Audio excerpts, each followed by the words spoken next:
Então, em primeiro lugar, agradecer bastante a Beatriz por ter aceitado o nosso convite e dizer que é um assunto que vira e mexe a gente tocava nele nas nossas reuniões até então, porque a gente vive falando, né, de identidades, mas o que significa a construção dessas identidades e como que a gente usa elas, na verdade, dentro do serviço de saúde a favor da comunidade, não só para as nossas próprias necessidades, né? Então, acho que como somos poucos, a gente podia se apresentar para a Beatriz, o que vocês acham? Eu já falei sobre... Sim, uma boa ideia. E aí a gente termina com a Beatriz se apresentando. Quer se apresentar, André? Então, muito prazer. Eu sou o André, eu sou residente do segundo ano de Medicina de Família, comunidade. Estou aí participando junto do núcleo, tentando discutir, problematizar e aprender bastante coisa. Laura? Oi, pronto. Eu sou a Laura, sou médica de família, formada aí na residência da USP também, e estou na preceptoria, ajudando aí a organizar a residência. Daqui 5 segundos eu me ajeito aqui, chego em casa. Lili? Oi, sou Liliana, sou R2 da Medicina de Família e Comunidade também, estou lá na UBS Vila d'Alva e participando do núcleo. M? Oi, tudo bem? Eu conheço a Beatriz, adicionei ela no Facebook há uns anos já, eu sigo o trabalho dela há um tempo, né? Conheci ela através do blog do transfeminismo, só que eu não sou na área da saúde, eu faço ciências sociais, então é um pouquinho diferente. Bem-vinde. Júlia? Oiê, sou formada em saúde pública e sou residente em saúde coletiva e atenção primária. R1. Patrícia, você chegou agora, a gente está se apresentando. Gostaria de se apresentar? Sim, boa noite. Eu sou de Guarulhos, São Paulo, sou professora de língua portuguesa e literatura no ensino médio, escola pública. Obrigada. Tá certo. Chegou até você pelo Facebook da Beatriz também? Isso, Facebook. Sucesso, Beatriz. Que legal. Bom, gente, então, muito obrigada pela presença de todos. E eu vou compartilhar minha tela. Uma guia aqui, vamos ver. Da minha apresentação. Vamos ver se eu clico para apresentar. Fica a tela cheia para vocês? Fica assim. Sim. Perfeito, então. Bom, então a Ana me convidou aqui para falar, ela me sugeriu esse título, né? Identidades LGBTI+, diálogos entre as construções individuais e coletivas nos contextos de saúde. Bom, eu pensei, assim, para falar, o meu enfoque vai ser em relação mais às identidades trans, né? Mas é claro que quando a gente vai falar sobre definição de identidade trans, a gente também vai falar da própria sexualidade das pessoas trans também, né? Então, de certa forma, falar sobre reconhecer o gênero das pessoas trans também implica, né, falar sobre pessoas trans que são mulheres translésbicas ou bissexuais, né, e homens trans gays, bissexuais, né? Então, o meu foco vai ser na questão trans, né, mas a gente sempre tem que ter ideia de que quando a gente fala sobre sentidos das identidades trans, a gente também está falando uma disputa de sentidos para a sexualidade das pessoas trans, né? Aqui é a nossa fotinho. Bom, algumas coisas assim para começar a introdução dessa questão, né? A gente sabe que no discurso científico a gente tem problemas, né, com dilemas, né, com a designação das próprias identidades trans no Brasil, que são as identidades travestis e transexuais, né? Particularmente no discurso mais desatualizado, mais antigo, né? Que tem problema, assim, pelo fato do gênero das pessoas trans não ser reconhecido na sua autenticidade, na sua legitimidade, ainda existe uma certa tensão de, por exemplo, de nomear mulheres trans como mulheres, então, um certo discurso mais patologizante, um certo discurso científico, inclusive para referenciar a própria sexualidade das pessoas trans. Quer dizer, o que significa ser homossexual ou heterossexual quando a gente fala sobre pessoas trans, né?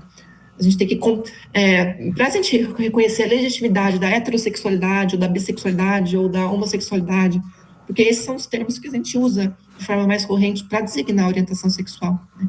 Então, para a gente falar qual é o sentido, o que a gente está entendendo como homo ou heterossexualidade para as pessoas trans, a gente tem que fazer um passo anterior e reconhecer o gênero das pessoas trans como algo legítimo, né? Porque para justamente determinar o que vai ser homo, o que vai ser hétero, né? Então, quer dizer, uma mulher trans que se relaciona com outras mulheres, ela vai ser uma mulher lésbica, homossexual, né? Quer dizer, porque se a gente tem um problema em compreender a legitimidade do gênero das pessoas trans, muitas das pessoas fazem uma certa confusão, né? Então, é aquela velha história, né, de compreender tanto a identidade de gênero como a orientação sexual, mas compreender, inclusive, a orientação sexual das pessoas trans a partir do momento que você reconhece a identidade de gênero delas como algo legítimo, né? Bom, a gente tem no discurso científico, no discurso médico, né, da pesquisa, a gente tem uma necessidade, obviamente, de uniformizar a linguagem, né? Porque se um autor... existe uma profusão de termos, né? Existe, por exemplo, tem o FTM, o MTF, né? Alguns autores que chamam equivocadamente as mulheres trans de homens, ou os homens trans de mulheres, né? Porque justamente pelo fato das pessoas trans reivindicarem uma identidade que não coincide com aquela designada no nascimento, as pessoas, elas têm uma dificuldade de mudar essa chavinha, né? Algumas vezes, né? Por isso que tem tantas inconsistências terminológicas, que é uma coisa bastante comum, né? Inclusive no discurso científico, né? O discurso científico, ele tem a necessidade de uniformizar esses termos, né? Então, a gente tem a necessidade de pensar uma uniformização na pesquisa que justamente respeite a autenticidade e legitimidade das identidades trans, né? O que implica necessariamente o respeito ao princípio da autodeterminação identitária, né? Então, uma coisa que acho que é bastante importante que o movimento tem trazido é que não existe um critério absolutamente objetivo, externo, os próprios processos de subjetivação das pessoas que vai falar, você é uma pessoa transexual de verdadeira se você cumpriu X e Y critérios, você é uma travesti porque você cumpriu objetivamente X ou Y critérios, né? A gente tem que sair um pouco dessa lógica diagnóstica que vai buscar critérios para determinar quem é quem, né? Sendo que o que determina quem é um processo que é tanto coletivo quanto individual, né? A gente também tem a importância justamente da incorporação do termo cisgênero, porque justamente para designar quem não é trans, né? Isso também é bastante importante que o discurso científico incorpore a noção do termo cisgênero para justamente, na hora de opor as identidades trans, não supor, quer dizer, você não vai opor mulher e mulher trans, né? Porque o que está faltando uma marcação aí? Então, você naturaliza o gênero das pessoas trans. Então, são mulheres biológicas, são os homens e mulheres biológicos? Não. O que não é trans é cis, né? Não, o que se opõe a trans não é biológico ou verdadeiro, né? É cis e trans, que que no transfeminismo a gente sempre bate nessa tecla, né? Um pouco essa questão, né? Bom, eu falei da uniformização, é uma questão importante, né? Tanto para fins acadêmicos, de pesquisa, e também da própria luta política, né? Se a gente demanda reivindicações políticas, a gente está falando, a gente tem que falar quem são essas pessoas que demandam certas políticas públicas para abordar uma situação de vulnerabilidade, né? Então, existe essa questão de você definir as categorias e uniformizar a linguagem, né? Tanto para fins acadêmicos quanto para fins de demandas políticas, né? Por outro lado, a gente também não pode esperar que a definição estratégica das categorias identitárias vai necessariamente coincidir, ponto a ponto, com os próprios processos de constituição da subjetividade da população LGBTQIA+, né? Então, a gente sempre tem que fazer um pouco essa ponderação. Sim, a gente tem que... existem as categorias identitárias, a gente, por uma necessidade de estratégia, de mobilização política, a gente tem que estabilizar relativamente os sentidos desses termos, mas a gente tem que também compreender que os processos de subjetivação das pessoas é marcado por questões de fluidez, né? As pessoas, elas não vão refletir na própria identidade dela o que a gente estabelece para fins políticos, né? Para fins de de essencialismo estratégico, digamos assim, né? Bom, agora eu queria entrar mais, eu vou falar bastante sobre a questão da definição travesti transexual, e a gente vai dar uma olhada também no CID, no DSM, para ver alguns sentidos, né, do que o discurso científico entende por travesti transexual, né. Bom, a definição dos termos travesti transexual possui impacto direto sobre o acesso à saúde da população trans, né. Bom, aqui eu estou usando um pouco esse termo trans, população trans, às vezes transgênero, né, tem um pouco essa ideia de você poder abarcar diversas identidades, e no contexto brasileiro, eu vou falar sobre as identidades travesti transexual, né? Que no meu caso, dessa apresentação, eu estou pensando tanto travesti quanto transexual como mulher transexual, né, que eu vou falar, e travesti, né, são identidades transfemininas, né, a gente pode pensar esse termo transfeminina, né. Tanto travesti quanto transexual a gente pode pensar essa noção de transfeminilidade, porque são pessoas que foram designadas com gênero masculino ao nascer, né, elas viram, a sociedade, os médicos viram uma genitália masculina, né, que se convencionou chamar como masculina, né, um pênis, né, e ao longo do processo de constituição da identidade dessas pessoas, elas se identificam com uma identidade feminina, e por isso tem esse termo, transfeminino, né, é uma identidade feminina, ao mesmo tempo que ela não coincide com as expectativas do gênero designado ao nascer, né. Então, eu gosto de pensar tanto a identidade travesti como a identidade de mulher transexual, ou mulher trans, como identidades transfemininas, né.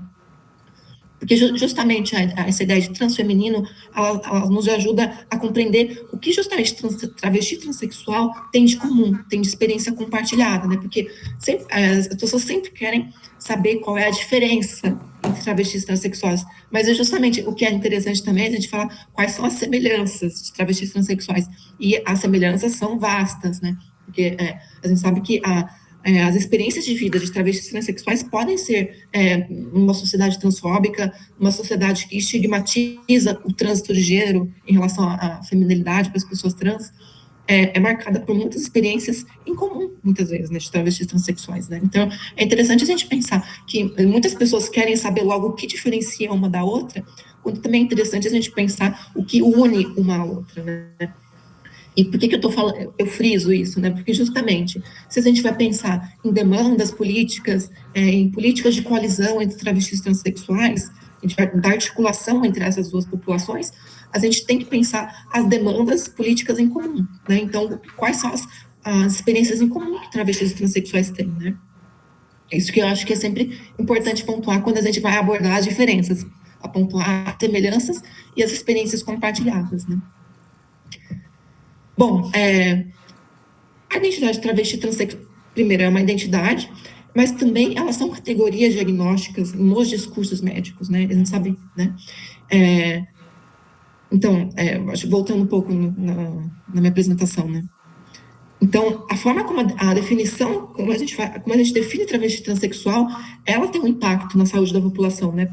Porque é por meio do diagnóstico de transexualidade que o acesso aos cuidados médicos específicos para a transição de gênero ocorre, né? Assim, a forma como os critérios diagnósticos significam a transexualidade impacta na maior facilidade ou dificuldade do acesso à saúde da população trans, né? Então, dentro de um discurso médico ou de um discurso de cuidado com a saúde, né, podem existir formas de compreender esse processo diagnóstico que são, você pensar critérios diagnósticos rígidos ou mais flexíveis, ou a ausência do diagnóstico para o acesso ao cuidado de saúde. Porque a gente fala do movimento pela despatologização das identidades trans. O que é isso? Pensar esse acesso a cuidados específicos de saúde sem a questão do critério, sem a questão da figura do diagnóstico, né? E perceba que logo de entrada, o diagnóstico médico é sempre em relação à transexualidade, né? Sempre se buscou a transexualidade como... o que foi usado como um diagnóstico médico é a transexualidade. Então, quando a gente fala sobre esses critérios diagnósticos, é sempre pensando na transexualidade, porque foi a primeira categoria médica que foi criada para as pessoas trans terem acesso, né? E isso implica, obviamente, no fato de que as travestis tiveram uma dificuldade nesse acesso, porque justamente a população trans conseguiu acesso a saúde específica pelo diagnóstico de transexualidade. Um diagnóstico por critérios rígidos, excludentes das outras identidades possíveis, excludentes das identidades travestis, né? Então, justamente esse movimento pela despatologização vai falar para justamente incluir as identidades travestis, né, no cuidado com a saúde, que isso foi um movimento que se deu mais recentemente, né? A gente sabe que, historicamente, primeiro o acesso veio por essa noção de transexualidade, né? Uma noção de transexualidade muitas vezes excludente em relação às próprias pessoas transexuais, em relação às próprias pessoas transexuais, né? Então, a forma como eu tento compreender a patologização é pensar que a patologização é sinônimo de estabelecimento de critérios diagnósticos rígidos, e a despatologização é tendências no cuidado com a saúde da população que ou vão defender critérios diagnósticos não rígidos ou, no limite, né, a própria ausência do diagnóstico, né. A gente sabe, tem artigos bastante interessantes, né, em língua inglesa, né, sobre pensar os modelos de consentimento informado, né. Então, o acesso à hormonioterapia, por exemplo, ele é através da capacidade das pessoas trans consentirem, né, manifestarem consentimento informado, né, e não através de um diagnóstico rígido de transexualidade, né.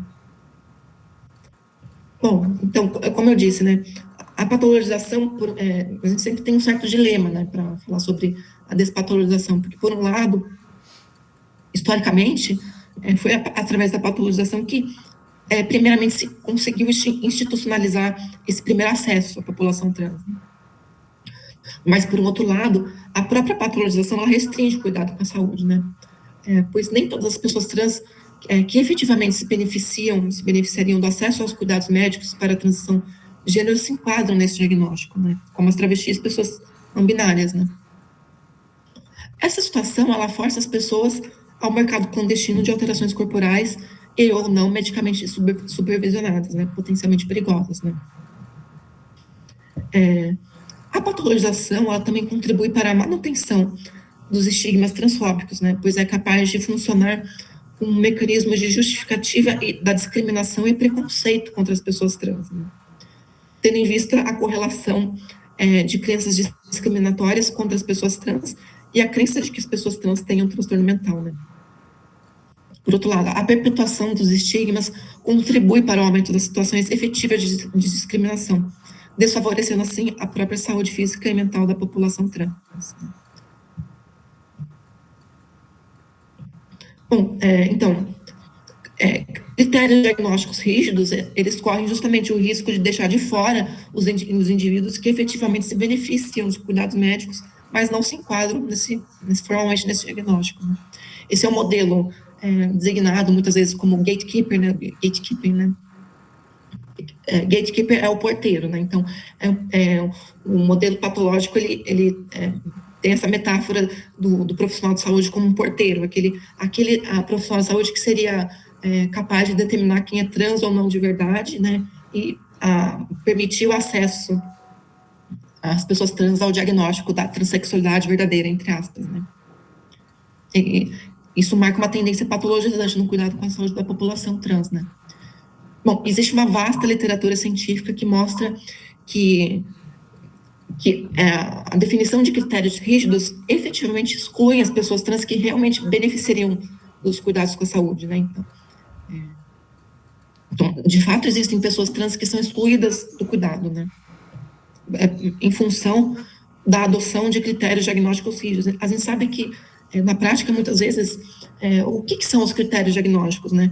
Ou em relação ao sofrimento, então, se espera que a pessoa transexual de verdade tenha um sofrimento psíquico intenso, né? Então, tem um pouco essa ideia de que se as pessoas trans não têm disforia suficiente, entre aspas, elas não seriam trans de verdade, entre aspas. Mas também tem, de uma maneira ainda mais tácita, mais implícita, a expectativa de que as pessoas trans vão cumprir com os papéis e estereótipos do gênero, né? Então, que elas tenham uma aparência, uma passabilidade cis, né? Quanto mais passabilidade cis, mais se espera que essa pessoa trans seja uma pessoa trans de verdade, um transexual verdadeiro. Então, Então, o transexual verdadeiro, ele teria que se identificar com os estereótipos do gênero com que ele se identifica, né? Então, se, por exemplo, uma mulher trans, ela gosta de fazer coisas consideradas masculinas, ela não seria uma mulher trans de verdade, né? Isso, inclusive, para pensar a sexualidade das mulheres trans, lésbicas, né? Em alguns discursos médicos, pelo menos mais antigos, né? Tem um pouco essa ideia de que apenas a mulher trans heterossexual seria a mulher trans de verdade, né? Porque, justamente, se a heterossexualidade, inclusive para as pessoas cisgêneras, é o requisito, né, do gênero normal para as pessoas trans, isso também é colocado de uma maneira muito forte, né? Então, a orientação homossexual para as pessoas trans é como se isso depusesse contra o gênero dela, né? Como se isso aproximasse uma mulher trans da masculinidade, né? A gente sabe que isso é uma forma de, em verdade, de deslegitimar o gênero das pessoas trans, é um discurso que deslegitima o gênero das pessoas trans pela a sexualidade não heterossexual delas. Bom, uma coisa que eu também gosto de pontuar, né, que a patologização, ela também afeta negativamente a relação entre o usuário e o profissional de saúde, né? Pois ao se estabelecer critérios diagnósticos rígidos e excludentes, os usuários transgêneros se veem na posição de terem de manipular as suas narrativas identitárias para melhor se encaixarem no diagnóstico e acessar os cuidados que desejam, né? O que suscita, por outro lado, a percepção estigmatizante pelos profissionais de saúde que as pessoas transgêneras sejam intrinsecamente enganosas, né?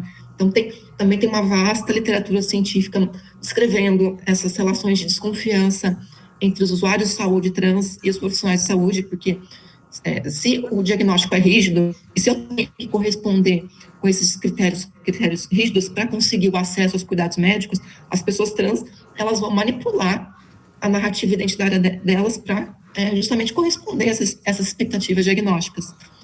E a gente sabe que algumas vezes, ou muitas vezes, as pessoas trans, ou elas têm que esconder certos aspectos da identidade dela, ou até mesmo mentir, para conseguir esse acesso que, de fato, é benéfico para elas, né? Mas o que isso vai suscitar? Nos médicos, a percepção de que as pessoas trans estão enganando eles, né? Que as pessoas trans são manipuladoras, né? Então, aí, perceba que isso já é a situação perfeita para se criar uma falta de colaboração entre usuário e profissional de saúde, né? O que é péssimo para a saúde das pessoas trans. Por isso que a despatologização, ela não é apenas uma demanda política válida, mas ela é, sobretudo, a gente está falando sobre melhores práticas de cuidado com a saúde, né? Porque, justamente, se a gente entende que é necessária uma relação de confiança entre o usuário e o profissional de saúde, e se a patologização ela cria essa situação de desconfiança, né? Então, lutar pela despatologização é lutar também por um ambiente de mais sinceridade e de mais confiança entre os usuários e profissionais de saúde, né? Bom, então, como eu disse, né, as travestis elas foram historicamente excluídas dos protocolos de cuidado com a população trans no Brasil, né? Mais recentemente, a gente vai ver que nos anos 2010, esse processo ele foi sendo um processo progressivo de inclusão das travestis, inclusive pela luta política das travestis, né, de mostrar como que essa exclusão ela é perversa, né? Então, a gente vai fazer um histórico, né? A primeira resolução do CFM foi em 1997, né, que estabeleceu a cirurgia de redesignação sexual, né? Nesse momento, né, nos anos 90, a única identidade trans era a identidade transexual. E a única identidade transexual possível era daquela pessoa que queria fazer a cirurgia de redesignação sexual, né? Então, todas as pessoas trans que não quisessem fazer a cirurgia de redesignação, inclusive as travestis, né, tem muita essa associação, né, que as pessoas transexuais seriam aquelas que querem fazer a cirurgia de redesignação e as travestis seriam aquelas pessoas que não querem. Num certo sentido histórico, esses sentidos fazem sentido, né, digamos assim, né? Mas eu acho que é importante pensar também que não é um sentido determinista, né? Eu acho que é muito limitador a gente associar apenas a noção de transexualidade com essa noção de desejo por fazer uma alteração genital, porque a gente vai perceber que isso não tem que ser um critério definitório, né? Porque podem existir pessoas transexuais que não querem fazer a cirurgia e podem, inclusive, eventualmente travestis que vão querer fazer a cirurgia, travestis que, inclusive, que podem momento da vida delas, se identificarem como transexuais, ou transexuais que podem passar a se identificar como travestis, né? Existe uma fluidez muito grande entre essas duas identidades. Eu acho que isso é importante que os médicos, os profissionais de saúde entendam, né? Mas nessa resolução do CFM existe essa... ainda tinha uma pegada muito patologizante, né? Por diversas razões, né? Os critérios diagnósticos, eles eram rígidos, né? E a forma como a transexualidade era compreendida, né, o paciente transexual nessa resolução, ele era definido como um portador de desvio psicológico permanente da identidade sexual, com rejeição do fenótipo e tendência à automutilação e autoextermínio, né? Olha essa palavra que forte, né? Autoextermínio, né? Então tem um pouco essa expectativa de pensar a transexualidade apenas como aquela pessoa que sofre intensamente. E pessoas trans que supostamente não sofreriam intensamente não seriam permitidas a acessar os processos de alteração corporal. O que é problemático, né? Tem um pouco essa ideia de que apenas as pessoas trans que sofrem, é como se o acesso às alterações corporais dependesse de um sofrimento intenso, absoluto, de autoextermínio. E essa compreensão, ela é problemática, né? Porque nem todas as pessoas trans que buscam alterações corporais, elas vão sofrer dessa forma tão intensa a ponto do autoextermínio, né? Eu acho muito problemático você estabelecer como critério da transexualidade uma tendência ao autoextermínio, um sofrimento absolutamente intenso, né? Existem pessoas trans que, inclusive, podem querer fazer uma cirurgia de redesignação sexual que talvez não tenham esse sofrimento intenso, né? E justamente elas vão ser excluídas do diagnóstico, né? Inclusive, a exclusão do diagnóstico vai causar sofrimento, né? Pode causar sofrimento. Olha que paradoxo, né? Então, o sofrimento, na verdade, não é em relação ao corpo ou a um sofrimento essencial. As pessoas trans podem, inclusive, sofrerem pelo fato delas não terem a identidade delas reconhecidas como legítimas e não conseguirem, pelo fato delas não se enquadrarem nesse diagnóstico, elas vão sofrer, né? Porque elas vão estar expostas então a gente vai ter que procurar um mercado semi-clandestino, né? O mercado privado, né? Digamos assim. Então, agora vamos para 2019, né? Então, já tem uma mudança bastante significativa de linguagem, né? De um rompimento com essa linguagem patologizante, né?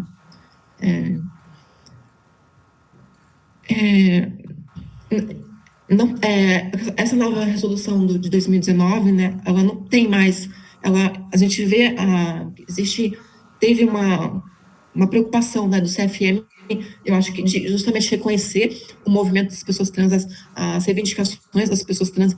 Eu acho que é inegável reconhecer que essa resolução ela conseguiu incorporar de fato as demandas, as compreensões das pessoas trans a respeito delas mesmas, né? E teve uma mudança de linguagem grande, né, em relação a todas as outras resoluções anteriores, né? Então, por exemplo, não há critérios para a definição da transexualidade, né? Mobiliza-se noções como singularidade, integralidade no cuidado com a saúde, né?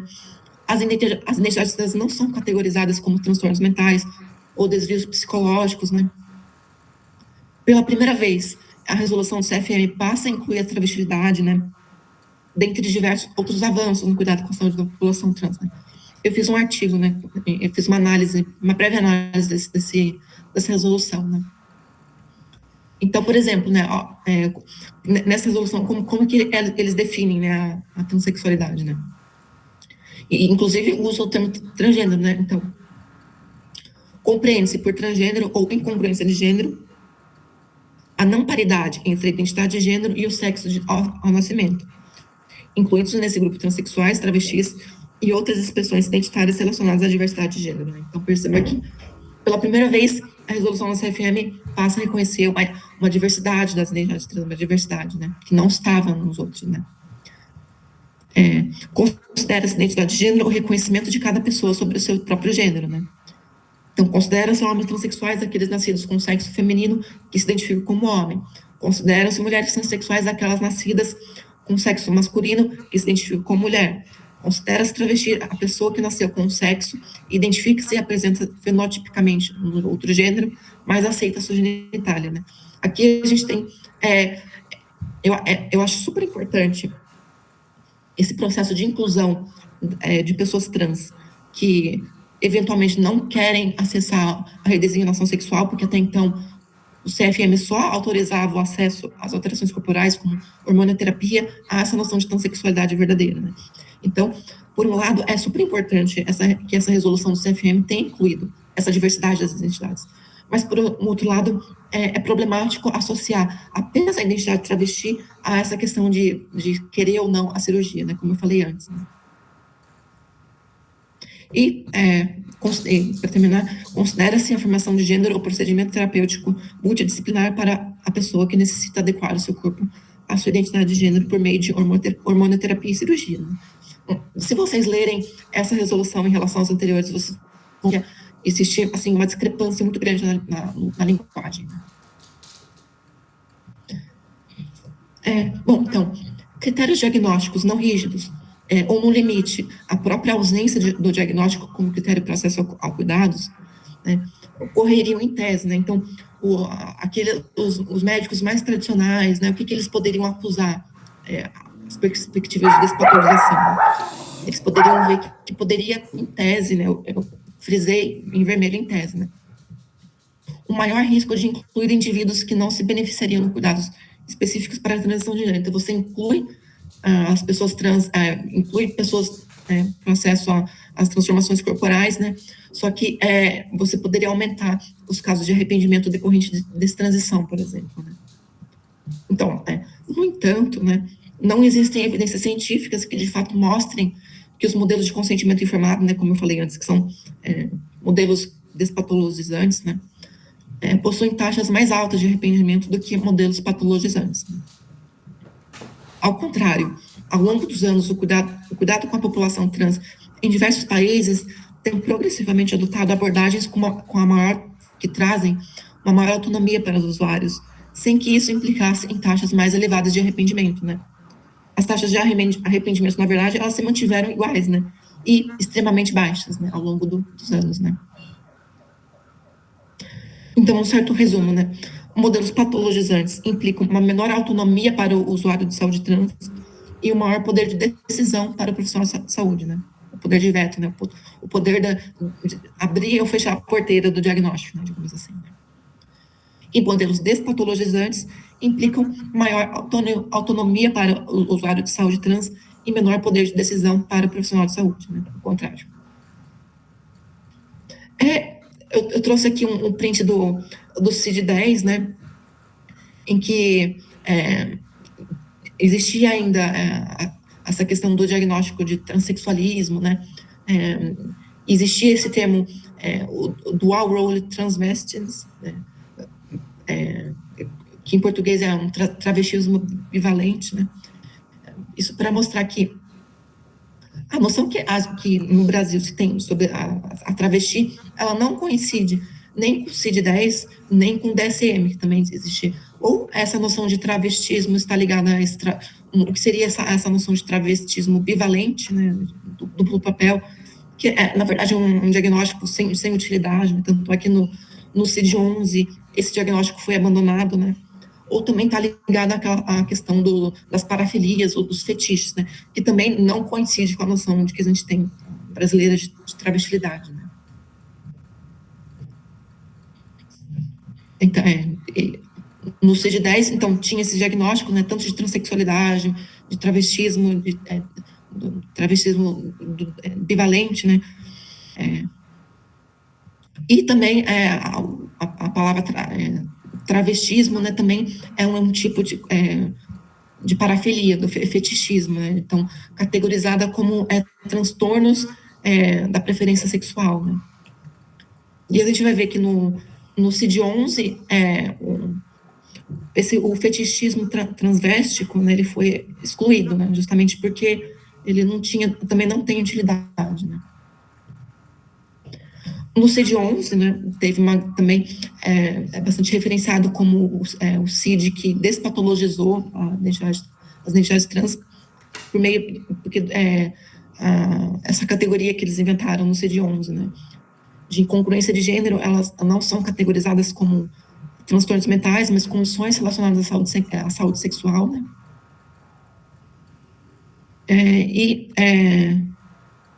Então, aqui estão. Eu também grifei essa parte, né, mostrando que eles excluíram essa noção do fetichismo transvéstico, né? Essa noção de fetichismo transvéstico, ele também está presente no DSM-5 de uma forma bem expressiva, né? Essa noção de fetichismo transvéstico, ele também está associado com a teoria do Ray Blanchard da autoginefilia, né? E essa teoria da autoginefilia também é um capítulo à parte. Inclusive, eu fiz um artigo que está para sair, uma revista aí, que várias mulheres transexuais criticam essa noção de autoginefilia, né?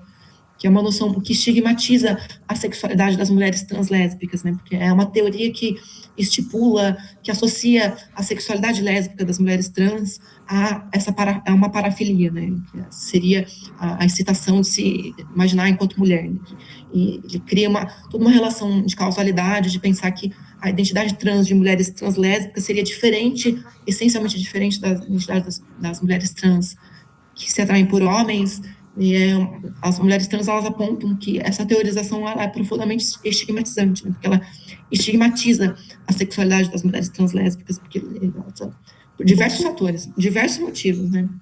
Acho que nem daria tempo para eu explicar tudo, mas ele também tem uma teoria de causalidade, de pensar que a identidade trans das mulheres translésbicas seria causada por uma parafilia, por um fetiche, né? Basicamente é isso, né? E as mulheres translésbicas, com razão, denunciaram as diversas razões, porque é uma teoria super complicada, né? E isso mostra quem vê, assim, por fora, assim, o fato do CID-11 tirar o fetichismo transvéstico não sabe o que muitas vezes está por trás, né, de todas essas teorizações polêmicas, né, extremamente controvertidas e controversas, né. Também tem o DSM-5, que é o último DSM, o DSM é referenciado como a Bíblia dos psiquiatras, principalmente no contexto estadunidense, né. Existe esse diagnóstico de disforia de gênero, né. Então tem um critério, né. Uma marcada incongruência entre a expressão de gênero assignado, né, incongruência entre incongruência, né, entre a identidade e o que foi designado, né. Existe toda uma discussão sobre se o DSM é interessante ou não. O DSM ele é problemático porque alguns autores eles viram que teriam um suposto avanço no DSM porque eles talvez conseguiria pensar, talvez o DSM conseguiu pensar a diferenciação entre a incongruência de gênero e o sofrimento, né? Mas isso é um pouco controverso, né? Porque, como eu vou mostrar aqui, quer ver? Tem toda uma questão sobre pensar se o sofrimento que é associado à condição trans, da identidade trans, ele é intrínseco às identidades trans ou se ele está muito mais ligado às consequências sociais, né? Então, eu vou ler aqui esse trechinho que está no DSM, né? Por exemplo, em crianças mais velhas, né, a falha em desenvolver habilidades que seriam do gênero esperado, né, pode levar a isolamento dos grupos e sofrimento, né. Algumas crianças podem se recusar a ir à escola porque elas são pressionadas a se vestir com um gênero assignado, né. Olha como aqui é formulado, né. Em adolescentes e adultos, a preocupação com os desejos de mudança de gênero frequentemente interfere com as atividades, né? Como se a preocupação, como se o que interfere nas atividades diárias é uma suposta preocupação de crossdresser, né? Sendo que eles deixam de formular o fato de que o que interfere nas atividades diárias está muito mais ligada aos estigmas sociais, né, e não preocupação, né, com a transição, né? A preocupação com a transição das pessoas trans, acho que está muito mais ligada a você ser estigmatizada, discriminada socialmente, do que essencialmente como se fosse intrínseco às identidades trans, né? Então aqui a gente percebe que tem um pouco essa formulação de pensar que o sofrimento, as consequências funcionais, né, funcional consequências, né, como se fosse uma consequência direta da disforia de gênero, né, e não uma coisa, não das estruturas de opressão social, né. Então, aqui eu faço uma crítica, né, a como essa formulação do DSM. É claro que a gente, por outro lado, apontar os determinantes sociais do sofrimento contra as pessoas trans, ele também pode ser equívoco, né? Porque também no feminismo radical transexcludente, por exemplo, existe essa ideia de que o sofrimento só é causado pelas estruturas sociais, né? Então tem um pouco essa ideia de que se você abole as estruturas sociais de opressão de gênero, você vai abolir a demanda social, a demanda das pessoas trans de alterarem seus próprios corpos, que também isso seria profundamente equivocado, né? A gente sabe que o que as evidências de fato mostram, acho que é importante pontuar dois aspectos, né? De fato, as pessoas trans, elas têm níveis mais elevados de sintomas de sofrimento psíquico, como depressão, suicídio, ansiedade, mas grande parte desse sofrimento psíquico aumentado, ele se deve às estruturas de exclusão social, né? Então, se a gente inclui as pessoas trans na sociedade, se a gente combate essas estruturas sociais de exclusão, o sofrimento vai diminuir. Mas nem por isso a gente vai dizer que todo o sofrimento psíquico das pessoas trans vai diminuir de uma forma automática, no sentido que existe, sim, um tipo de sofrimento específico que pode decorrer da sensação de desconforto com o próprio corpo. E a gente sabe que esse sofrimento específico, que é a disforia de gênero, ele pode ser, sim, aliviado pelos processos de alteração corporal. Então, a gente tem que sempre tomar cuidado com esses dois aspectos, né? Sim, grande parte do sofrimento psíquico das pessoas trans está associado a estruturas de opressão, mas também a gente tem que levar em consideração que as evidências científicas mostram que, especificamente, a disforia de gênero, ela é aliviada pelos processos de alteração corporal que as pessoas trans desejam, né? Então, tem essa dupla consideração, né? Então, eu vou fazendo uma crítica, né, a forma como o DSM formula, né, a disforia de gênero, né? Então, ao estabelecer uma relação entre identidades trans, né, e diversos efeitos negativos, né, como estigmatização, discriminação, vitimização, isolamento, comorbidades, marginalização econômica, desemprego, né, a APA, ela mistifica a origem dos problemas relacionados à condição transgênera, como se esta origem pudesse ser traçada na própria identificação transgênera, ao invés de incidir sobre as estruturas de opressão, desigualdade e injustiça social, né? Essa maneira de formular a questão acaba naturalizando as ideologias que justificam as discriminações das pessoas transgêneras na sociedade, né?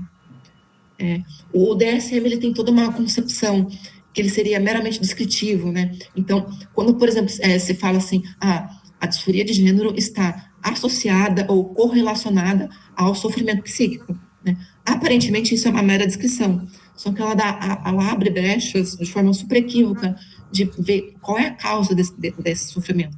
A causa desse sofrimento é a própria identidade trans? Ou são as estruturas sociais de opressão, né? Então, eu não vejo o DSM como puramente descritivo ou mesmo ateórico, né? Porque eles acham que eles seriam ateóricos porque eles não estariam teorizando sobre o que causa o quê, mas na verdade, pela própria formulação, eles estão estabelecendo relações de causalidade, né? Mesmo de maneira velada ou implícita, né? Nessa referência, né, Bagali, 2021, né, eu também faço uma análise crítica sobre essa noção de riscos e benefícios, né? E também um modelo teórico para compreender essa questão do sofrimento psíquico das pessoas trans, eu recomendo o modelo teórico de estresse de minoria, né, aplicado às pessoas transgêneras, né? Então, DSM-5 também já falei que ele também traz essa questão do fetichismo transvéstico, né? Agora, assim, já indo para o final, né, para pensar os sentidos, né, de travestis transexuais, né? O Leite Júnior, ele tem uma tese de doutorado que eu acho, ele pegou já em 2011, assim, as questões principais, né, assim, ao meu ver, né? Então, segundo ele, né, os limites capazes de delimitar essa categoria de travesti transexual, bem como suas marcas distintivas, elas vão do mais rígido em textos científicos ao mais flexível na cultura de massas, né? É preciso se perguntar a respeito de qual seria a relevância e o objetivo da distinção entre essas categorias, tendo em vista que ambas compartilham, na verdade, muitas experiências em comum, né, como eu falei lá no começo, né? Os limites que distinguiriam essas identidades estão frequentemente baseadas em normas sociais a respeito de feminilidade e corpo, né? O autor argumenta que essa tentativa de distinção remete a uma antiga moralização do discurso científico entre os bons e maus desviantes, né? Então, a transexual seria um desviante aceitável, né? Porque em relação à travesti é excluída, marginalizada, né? Associada às coisas ruins, né? E a travesti é a própria pessoa, é vista com descendência, né? Então, ela acessa esses procedimentos de alteração corporal como uma forma de reconhecer essa humanização da transexual. Mas é preciso pontuar que essa humanização da transexual, ela está dentro de um parâmetro de desumanização da travesti, muitas vezes, né? Acho interessante ler esse trechinho também do Leite Júnior, um artigo que ele fala, né? Que eu acho que ele vai numa questão central, né? O interessante é observar o descompasso entre as rígidas classificações oficiais e a fluidez das identificações cotidianas que estão constantemente se interpenetrando. Dessa forma, alguém que se considere como travesti pode, em algum outro momento da vida, identificar-se como transexual.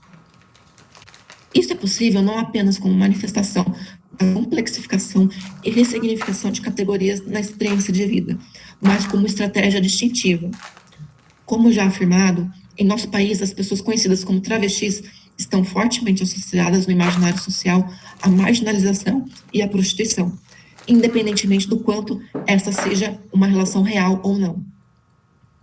Como o discurso sobre a transexualidade possui uma aura mais higiênica, forjado nos laboratórios e consultórios da Europa e dos Estados Unidos, e ainda pouco disseminada popularmente em suas especificidades teóricas, pode-se afirmar que o termo transexual possui um capital linguístico mais valorizado que o termo travesti, podendo ser mais facilmente convertido em capital social e, desta forma, sendo capaz de abrir ou fechar portas segundo a maneira como a pessoa se auto-identifica ou é identificada.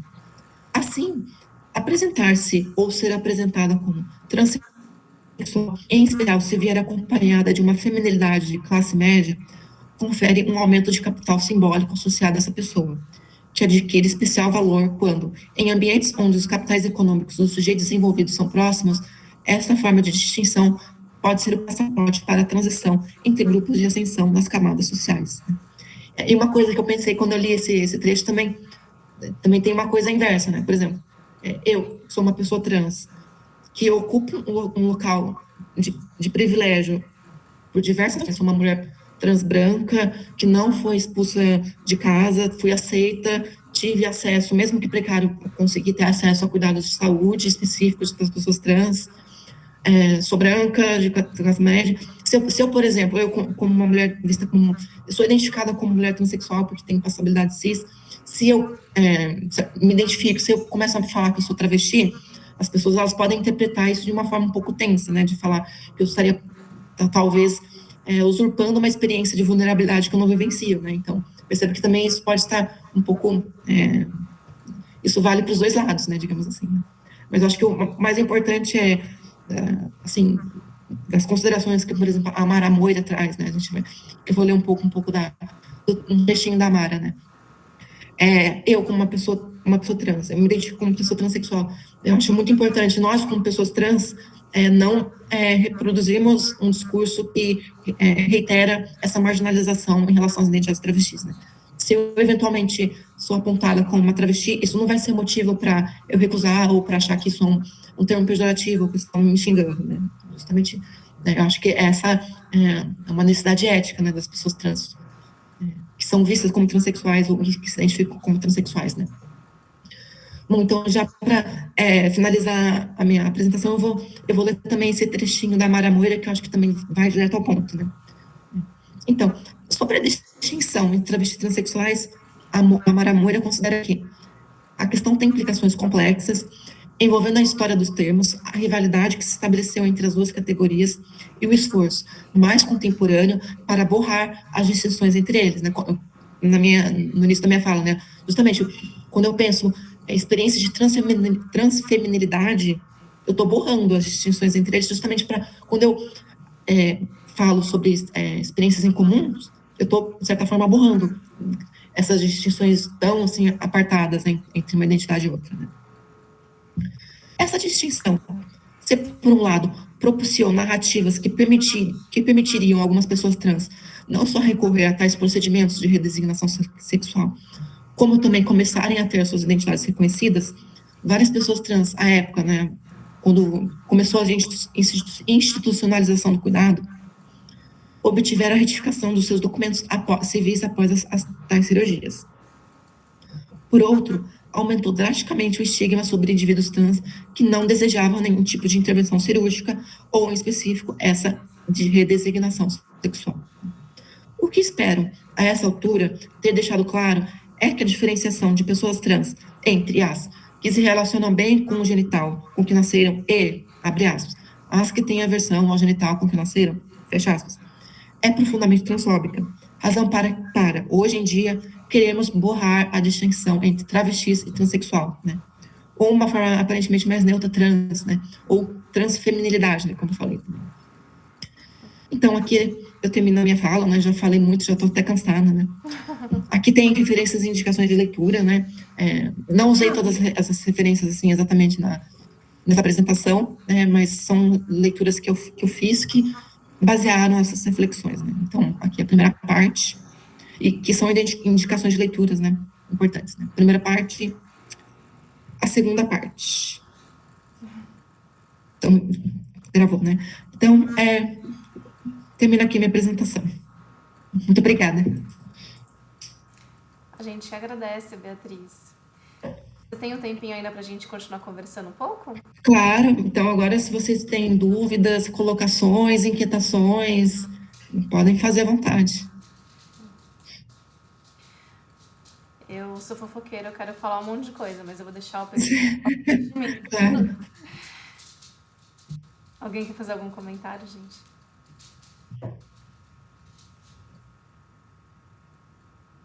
Deu para acompanhar bem os slides, assim? Deu. Porque às vezes eu gosto de falar um pouco, porque às vezes eu sinto que às vezes eu me perco um pouco, então às vezes eu sei que pode ser um pouco cansativo, assim, ler um slide, assim, mas às vezes acho que, assim, um pouco assim, comentar e ler, acho que é a melhor forma de apresentação, assim, pelo menos para mim, assim, eu sinto que tem mais organização, assim. Foi ótimo. Eu acho que você trouxe bastante essa questão das identidades trans, né? Focado, claro, nas transfeminilidades, como você falou desde o começo. E acho que muitas das coisas que acontecem nas questões identitárias das pessoas trans podem se estender também para as outras identidades LGBTI+. Então, a gente sabe, por exemplo, que as transmasculinidades sempre foram muito ocultas, né? Dentro das vivências, justamente pela questão, né? Por quanto as pessoas transfemininas corrompem a hegemonia de gênero e de sexo, né? E acabam chamando muito mais atenção, e a gente vive num mundo machista e tudo mais. Mas até como as identidades transmasculinas, elas não se constituíram da mesma forma, né? Não tem essa distinção entre pessoa, né, travesti e mulher transexual, até por outros motivos. E o próprio movimento abre espaço para falar de transmasculinidade. Tanto que a gente começa a falar primeiro de transmasculinidade no movimento social, né, e depois que veio a transfeminilidade em cima dessa construção das pessoas transmasculinas. Então, a gente não vê pessoas falando, eu sou transfeminina, mas a gente vê no movimento de homens a pessoa falando, eu sou transmasculino. Sim, sim. Eu acho que isso, inclusive, tem em relação à forma como os movimentos organizados estipulam certas categorias, né? Porque, se por um lado, desde sempre, aqui no Brasil, tem essa noção de travesti, então a travesti sempre se opõe à transexual, né? Por um lado, dos homens transexuais, não tinha um termo que se opunha ao homem transexual. Então, só depois, com o movimento dos homens trans organizado, eles tiveram que pensar, mas existem identidades transmasculinas que não são necessariamente homem transexual. Então, é um termo que veio depois, pela uma articulação organizada do movimento.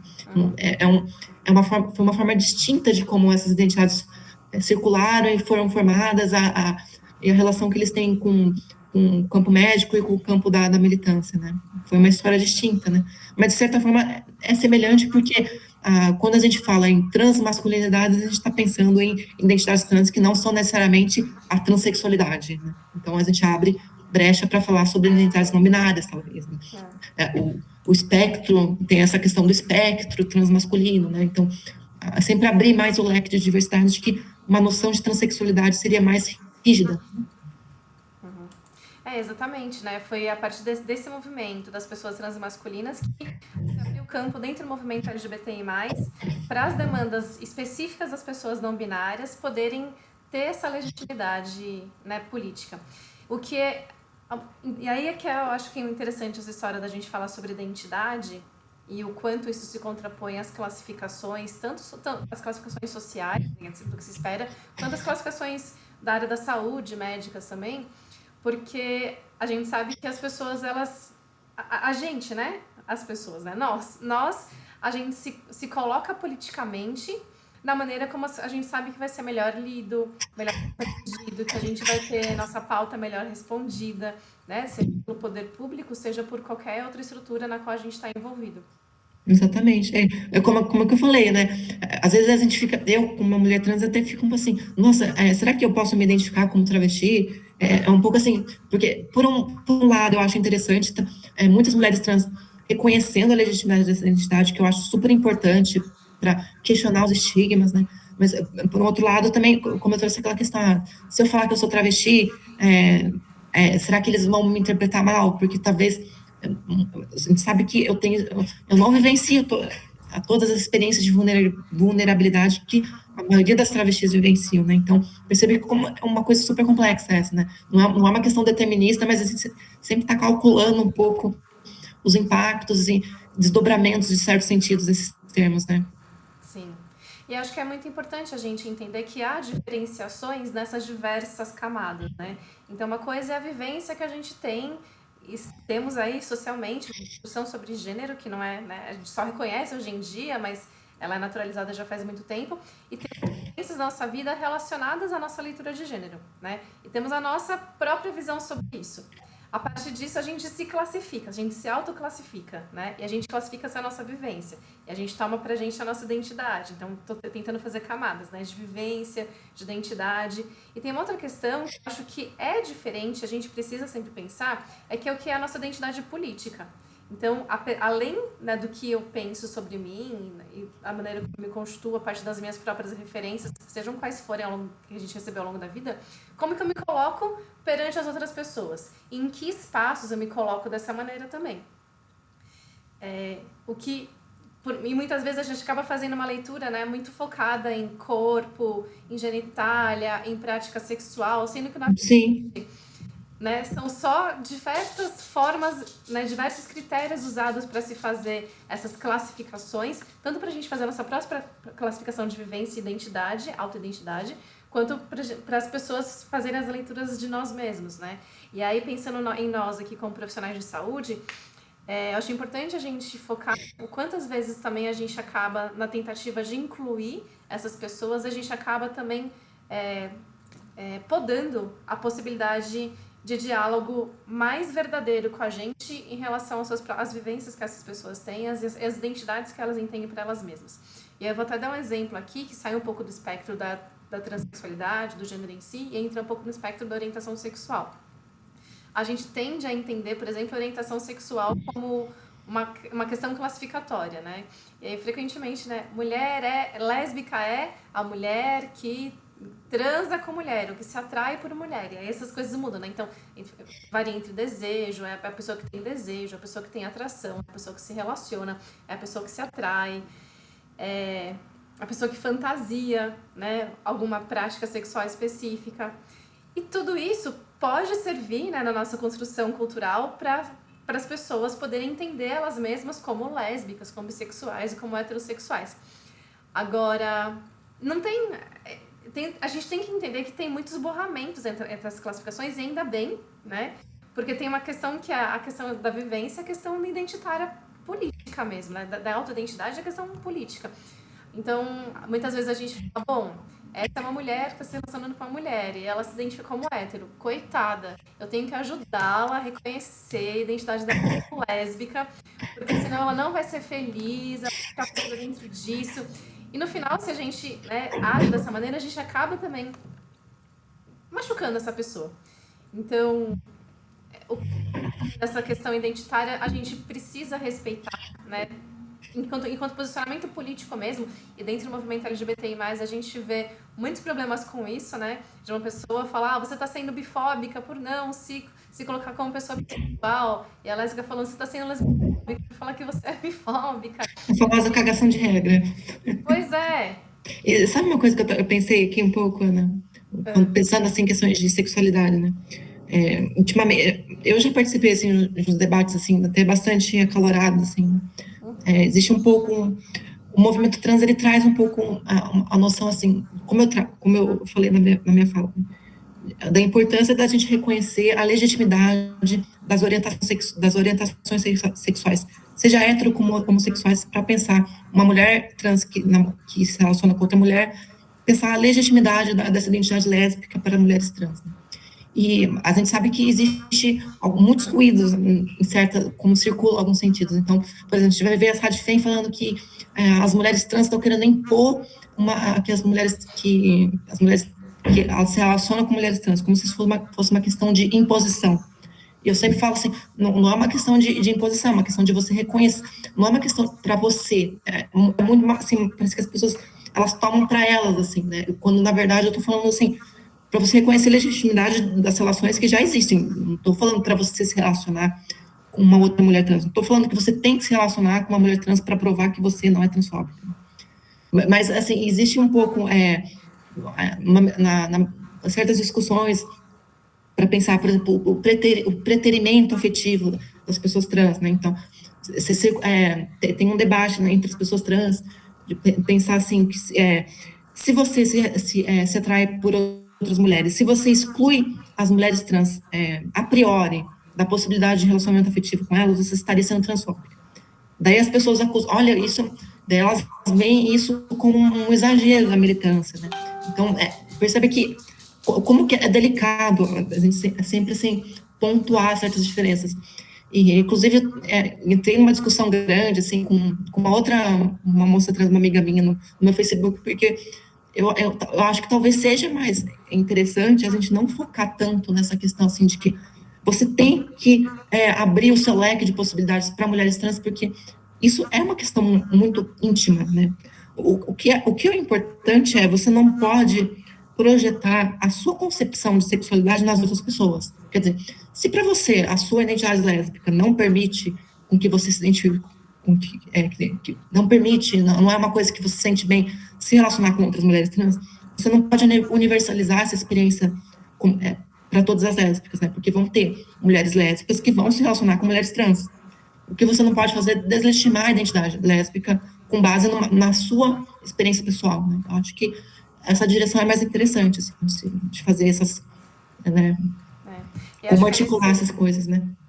É nesse ponto que acho que a discussão identitária sobre orientação sexual e identidade de gênero se confluem, né? Porque a gente falar da minha orientação sexual, quando eu faço isso, eu estou falando da minha percepção sobre o meu gênero, né? Colocada na minha percepção sobre o gênero das pessoas com quem me relaciono.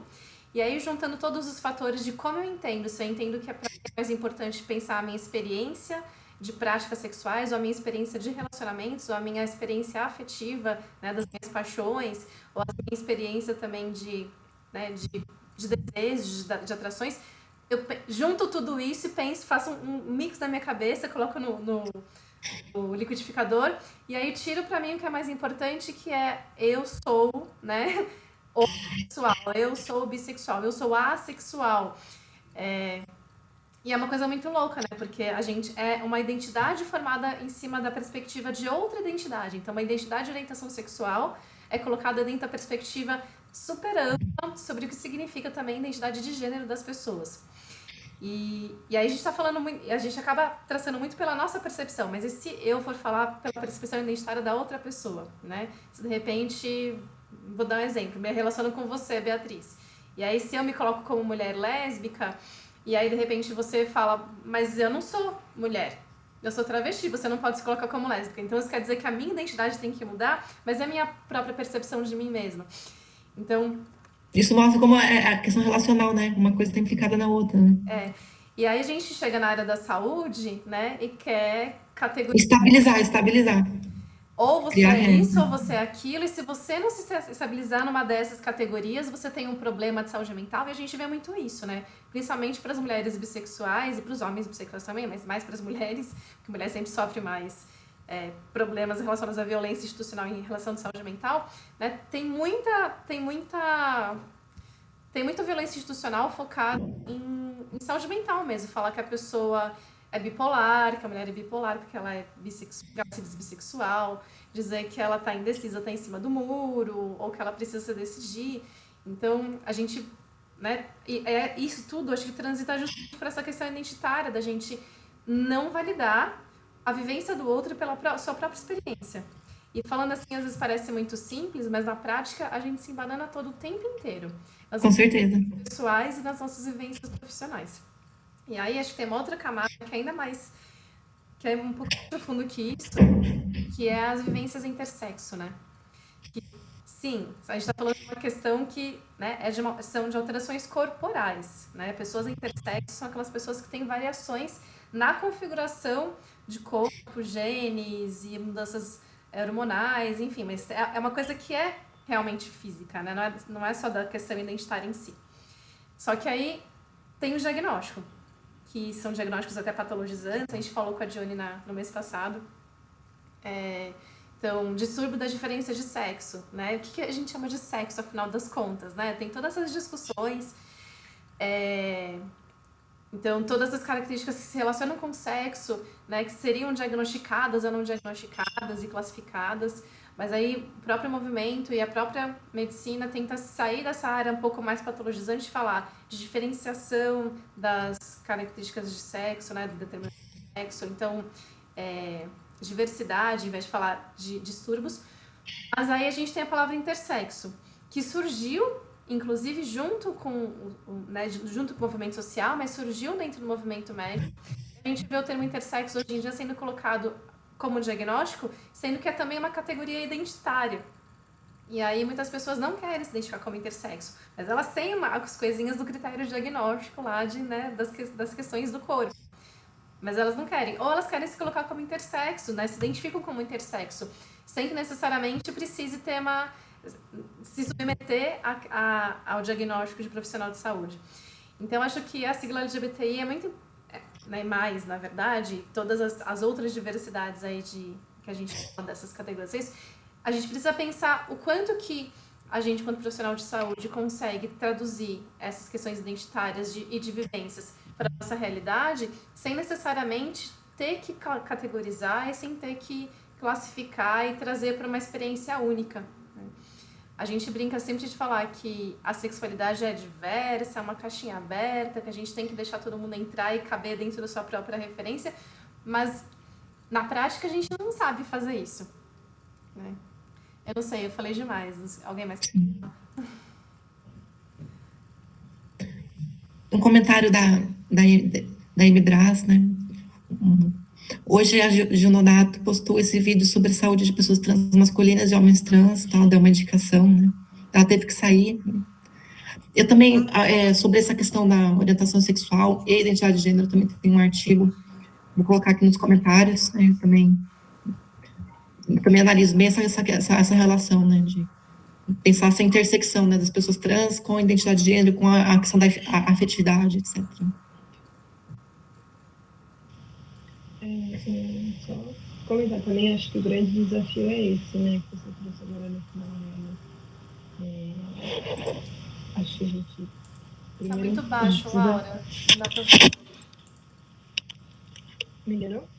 Agora vocês estão me ouvindo? Não, só pensar que acho que a grande dificuldade é essa... a primeira camada, né, dessa discussão que seria tirar os preconceitos, tirar os pressupostos, né, que eu acho que já vem acontecendo há um tempo, mas também saber dosar o quanto categorizar ou o quanto não, né, assim, e sempre tentar pensar o que é de benefício ou não, ou de malefício, né, para as pessoas. Eu acho que como indivíduos as pessoas têm o direito, né, de se categorizarem ou não, né, acho que isso deve vir até uma certa vontade em alguns momentos de categorizar e outros não, mas no serviço de saúde acho que as consequências de tudo acho que são a gente não pode pensar só em um indivíduo, só na gente, né? Acho que fica bem mais complexo pensar isso coletivamente, né? E individualizar, né? Que é um caminho que parece ser um caminho bom de você encontrar com a pessoa que você está cuidando, o que ela faz, o que ela faz, o que isso, para a pessoa, o que isso é importante ou não, né? E quando entra numa coisa mais coletiva de, tipo, definir critério para certos tratamentos, certos procedimentos, aí acho que fica mais difícil, né? Mas é importante eu conhecer essa parte histórica que você trouxe, Beatriz. Obrigada. Sim, é isso aí, Laura. A Júlia teve que sair já. Obrigada, Júlia. Até mais. E a gente faz isso, às vezes a gente faz isso na melhor das intenções, né, Laura? Tá bom, vamos estabelecer um projeto de cuidado para os homens gays. Só que aí a gente acaba oferecendo algumas estratégias relacionadas a práticas sexuais ou alguns outros campos da sexualidade, especificamente para aquelas pessoas, como se todo o resto da comunidade não tivesse a mesma demanda, né? Eu tive uma reflexão desse mês, assim, de a questão da vacina de hepatite A para homens que fazem sexo com homens, né? Que foi uma determinação da prefeitura uns anos atrás.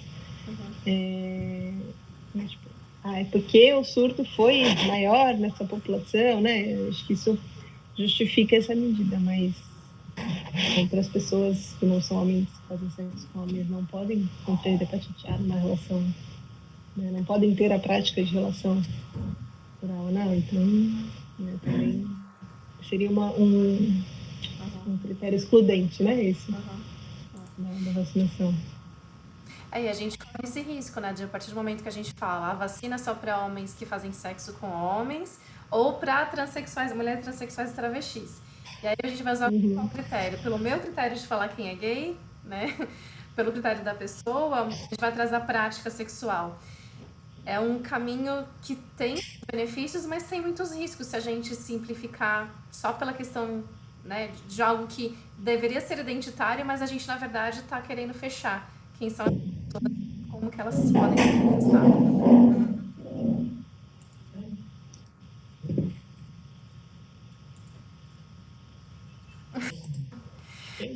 E aí, Lili, Érica, querem fazer algum comentário? Não, só agradecer mesmo, foi muito bom. Obrigada, viu, Beatriz? Obrigada, Liliana. Bom, se não temos mais nada a comentar, na verdade, se deixar a gente fica um monte, né? Mas acho que é o nosso limite aqui também de tempo. Então, agradecer muito, Beatriz, por você ter sido aceitado. Sim, acho que foi uma ótima conversa. E deu certo a gravação, Ana? Como é que tá, Ana? Eu espero que tenha dado. Eu vou ver assim que a gente terminar. E daí Eu, eu isso pra você. porque eu acho que a conversa foi tão legal, assim, eu acho que eu gostei dessa apresentação. Acho que seria legal ter um registro, assim, quem sabe, inclusive, para postar no YouTube, assim, eu acho que seria legal ter, assim, sabe? Você tem canal no YouTube? Não tenho, eu não tenho.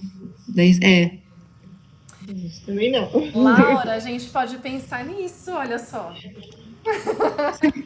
A residência não tem canal no YouTube ainda? Vou até passar.